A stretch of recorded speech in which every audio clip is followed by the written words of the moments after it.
We now go on to a fireside chat. So we've been looking inwards into ourselves and into Ireland. And now we're going to look a little bit outwards. We're going to look into the types of mechanisms and solutions that might exist. So I want to welcome to the stage Dr. Dan Exton.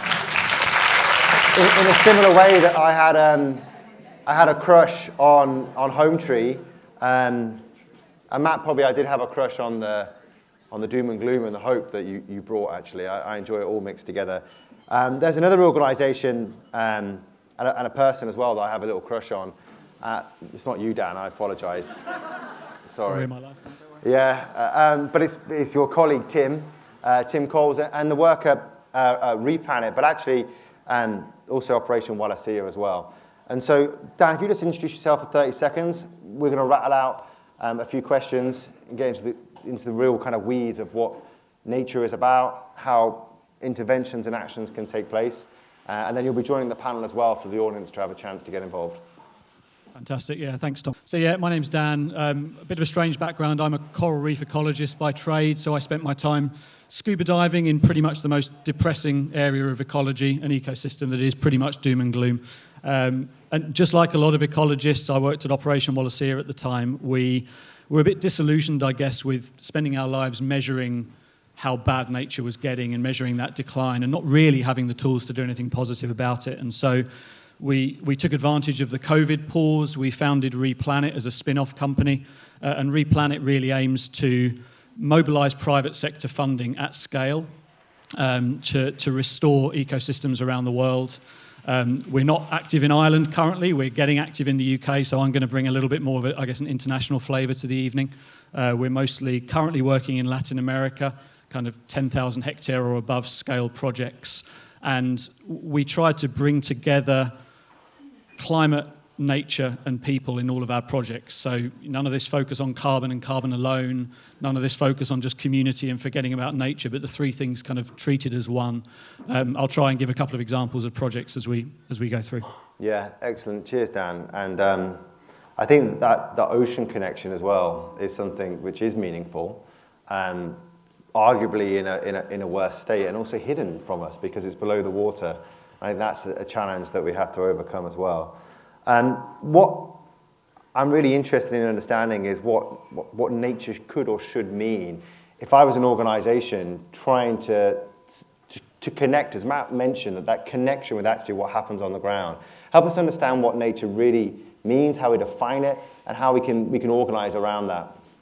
Yeah, I mean, I try and avoid kind of the pigeonholing things too much and getting into the definitions thing. I think nature can mean different things to different people, right? But we're starting from, to borrow words from the previous talk, in such a bleak state, there isn't really much we can do worse. And so I think any change is a positive change, right? And so we need to avoid this perception of there being a one-size-fits-all approach. I think every landowner, every company is going to have slightly different priorities, different resources, different ability to channel funding and effort into these things. And so we need to approach this in a very tailored way, and I think move towards a system where we're not just focusing, for example, on pure reforestation, which is great in some contexts. There are lots of other things we can do that are going to have a pretty dramatic and instant improvement to nature that maybe works better alongside other land uses and other human activities. So it's finding that sweet spot for me. Yeah, and I guess for us both, like being in an industry where we get private sector financing for restoration, there is a certain currency in that, though. There is a metric, there's a basket probably of metrics that people organise around and choose to fund. You mentioned carbon, but that is one of them. When we look at frameworks that might exist, there is the Science-Based Targets Network framing of what nature could mean.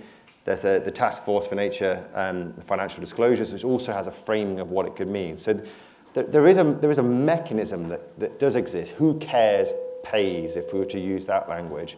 So help us understand that journey that an organisation would have to go on to identify what is meaningful for it, what is material for it, how it can reduce maybe its negative impacts before it even starts to look beyond that boundary. Yeah, totally. I mean, carbon's a good point. I think we're going to talk about it a little bit later in the panel, but I always describe carbon as the gateway drug, right? There are lots of people out there willing to channel money into carbon right now, and nature's a bit of a secondary thought. So the real low-hanging fruit, in my world at least, is persuading investors to allocate their money towards carbon projects that are having maximum nature benefits. So you're kind of sneaking the nature in a little bit, but it's still positive impact, isn't it? I think at the end of the day, this nature revolution, whatever we want to call it, is going to be data-led, it's going to be knowledge-led. Okay, we need to understand nature. And so I think fundamental step one is baselining your natural capital, baselining your biodiversity. If you're a landowner, if you're a corporate with a big supply chain, until you understand what biodiversity and carbon you have in that system, it's really hard to, A, put a value on what you have now. It's really difficult to identify how best you can spend your money or allocate your resources to have the maximum improvement, and then how do you value that improvement moving forward. And so more than anything, I think baselining is by far the number one first step before we worry about interventions. And raise your hand in the audience if you work for an organisation that has done a nature baseline or nature footprint. Congrats to you, number one. Yeah, well, that is quite telling. Raise your hand if you've done a carbon footprint in your organisation. That's also less than I expected as well. And there's probably a new one that's coming too if we're going to put everything into a box. But put your hand up if you've done a social impact assessment of your organisation. Yeah, there's a new task force on that coming as well, just to let you know. But it's out. It's already out. Yeah. Just another interesting thing too, if you haven't seen the photos coming from Baku, and compare it to the photos coming from Cali. Cali was very colourful, and I saw a lot of t-shirts and shorts, and Baku is very grey and black and in suits. And maybe there's a certain kind of connection that naturally maybe people would have, the public and others, with nature. Do you feel that in the difference, I guess, to what's gone before? Yeah, using that carbon comparison again, it's quite difficult to get excited about a molecule of CO2, right? And it's quite difficult to sell that to your customer if you're a company. Whereas I think that the one benefit that nature has is that it is fluffy, it's cute, it's adorable. People connect with it. And you can hug a tree. It's narrative driven. So I think once companies start investing in nature, they're going to see that return in whether it's attracting new customers, whether it's maintaining existing customers. I think that's going to be a lot more of an easy sell than doing it on the carbon side. So the story behind biodiversity is going to be way more crucial than it ever has been with climate. And we're sterilising it in this fireside chat. We're trying to sell a nature narrative, we're trying to get finance in. But we're not sterilising the complexity that exists behind the scenes in a way. Like you talk about that gateway drug, which is a terrible analogy to kind of use.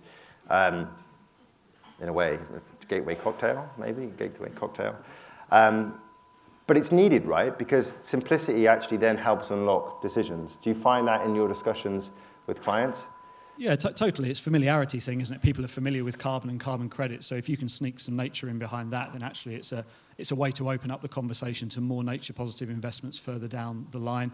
I think we started off very much on the nature should be number one, we're not going down the carbon route, and we had a bit of a kind of epiphany moment, I think, where we thought, well, actually, it's the quality of the intervention that matters, not so much where the money comes from, to a certain degree. Yeah. So actually, if we have to piggyback on carbon funding to achieve nature goals, then why not? And let's talk about the project. So in your intro, you spoke about thousands or tens of thousands of scale. That's a big scale, but actually there's the thread of that is still very relevant to a context here in Ireland, like it is into the UK. So when we're going into a project and we're trying to identify what needs to change or happen, and we've obviously brought in community and landowners from the home tree, and you raised that too. What do you look at, and how do you understand how to implement that change?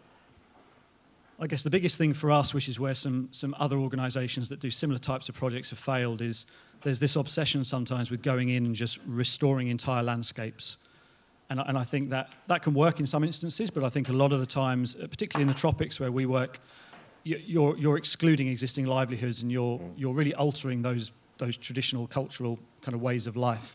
And so it's quite an unsustainable model in a lot of ways. You find a lot of kickback. Those projects don't have much permanence, for example. And so, I'll use an example. We've got a project we're launching at the moment in Costa Rica. It's 30,000 hectares. It's funded by a French nature fund. And we go in and we say to existing farmers, look, we want you to commit to reforesting 30% of your land. They can do more if they want, but 30% is the minimum. In return, we'll pay you for that, obviously, and we'll give you an annual payment for maintaining the trees. But we'll also invest in improved agriculture on the other 70% of your land, which will have nature benefits, carbon benefits, profitability and productivity benefits. And so essentially you're leaving those landowners still within their same industry.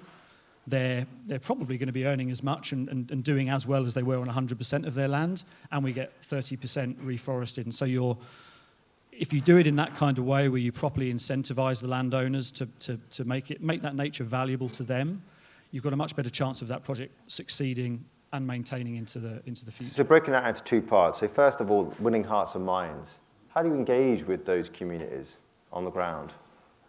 What's participation really look like? We don't struggle too much in that regard, I think, which is surprising for us. We find a lot of these landowners are already quite engaged in nature. They have a desire to do more for nature already. It's the funding that's lacking. They don't have, they're struggling as it is just to make ends meet, a lot of them living below the poverty line. And so the idea of them, well, why don't you reforest half your farm? Ridiculous concept for them, because, that half of our income that isn't already enough to feed our kids. And so, as with anything, money talks, right? And so it's, how do you unlock that finance, but then how do you spend that finance is equally important, right? Yeah. And then on the financing side, how is it structured? Are they signing a contract that ties their land in for fixed outcomes over what period? What does it look like? If we're kind of comparing that to what we see in forestry, you convert to forestry here and it's in perpetuity that the land becomes forested. What's the terms and how do they understand the incentive? Yeah, we try to avoid, quite a common approach in this is to buy land from farmers and then reforest, or to 100-year leases are really common as well.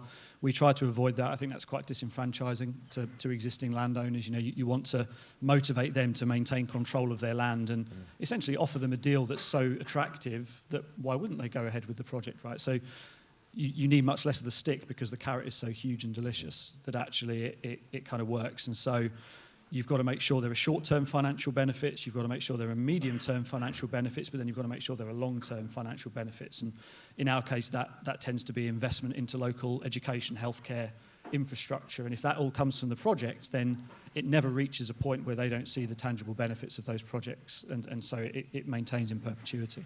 So where we're talking about connecting then the demand for an impact, where the financing comes from, and then the supply of that impact, that interface that you're talking about there is actually then using Ray's map there of the depopulation of rural areas. That exists in developing countries, probably more so in recent time than it does in here and elsewhere. So it's building that community or sustaining or building resilience into that community, which has probably nothing to do with the nature side because you're building schools or funding education. How does that all get woven in to understand the whole of a community impact? And it not just being about the singular bit of land that is being restored. Yeah, and that's where the investment in infrastructure came from, is because I think if you just reward the individual landowners you're working with, your impact is actually relatively small at that point. There are whole areas of the community that aren't lucky enough to own land. And so you allocate enough of the funds towards community level opportunities.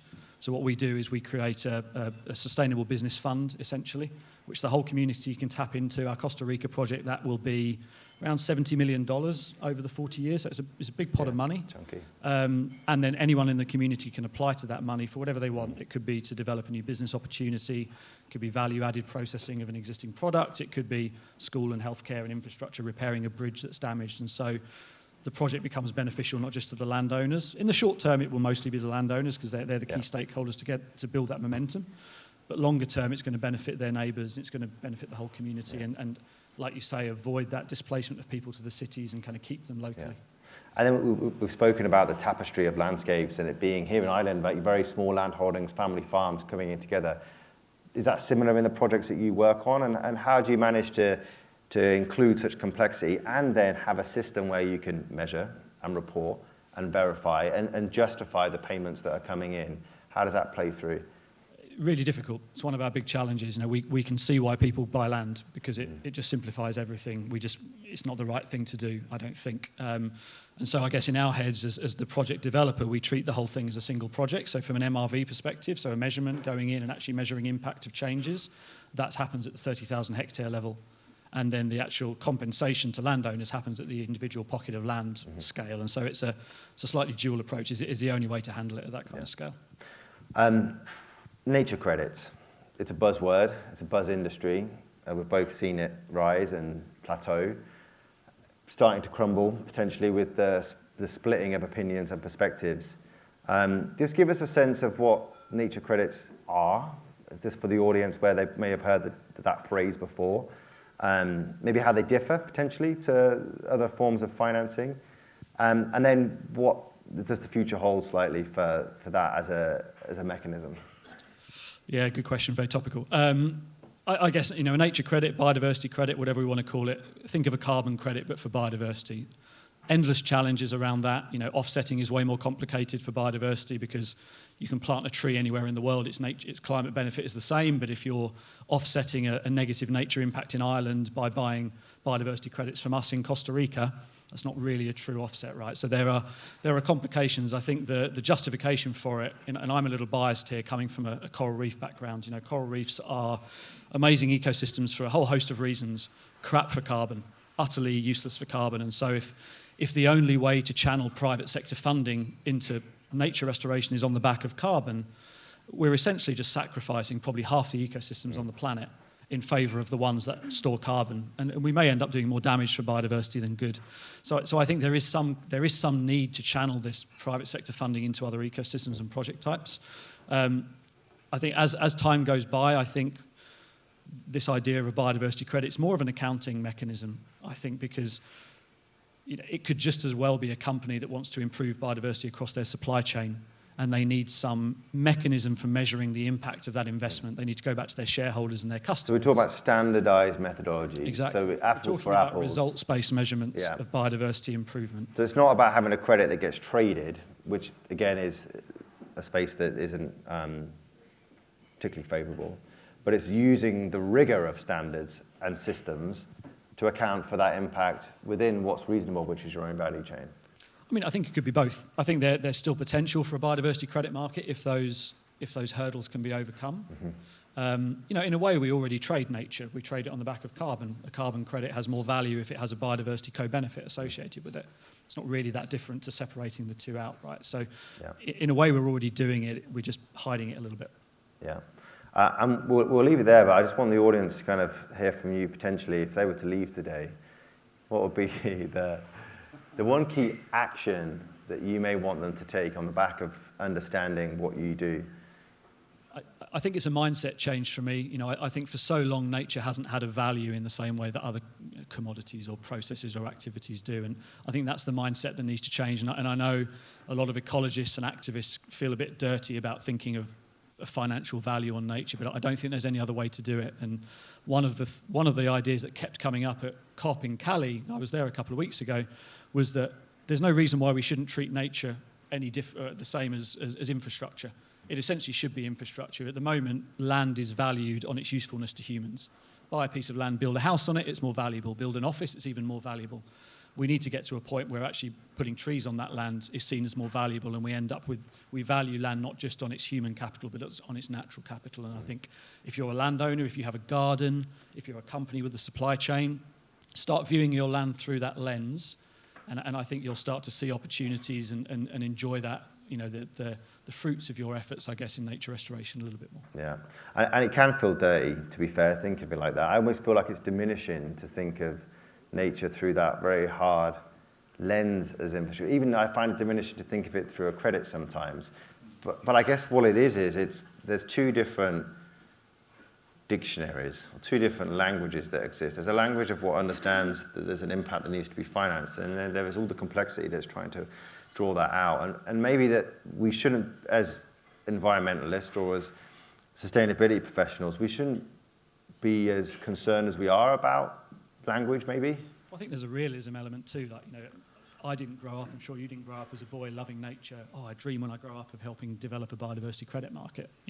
Probably not. We're in this desperate place, and I think, being on the Really Wild show, definitely.